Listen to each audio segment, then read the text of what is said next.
Lei di dov'è? Io sono di Trieste. Ecco, si immaginava lei arrivare al 20 dicembre del 2007 e a festeggiare all'interno di quello che una volta era la guardiola di un graniciaro, di un controllo di confine? No, assolutamente no, sicuramente non credevo di arrivare a questo punto qua. È bello avere la libertà di venire senza controlli, non cambia grandi cose, solo non bisogna più esibire il documento per venire. Più felice giorno in mia vita.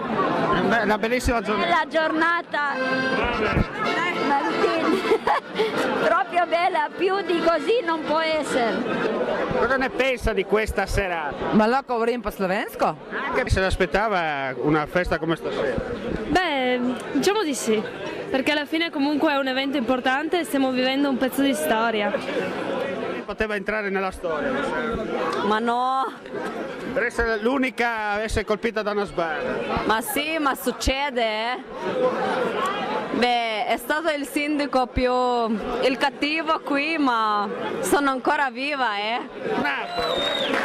Emozionato lei di questo evento? Ma emozionato per un motivo molto semplice, perché da bambino ho visto mettere reticolati e oggi assisto allo smantellamento delle sbarre. No, così presto no. Anche giornata storica oggi. certamente, È una bella serata. bellissima. La giornata più bella della mia vita. Contentissimo. Altro che.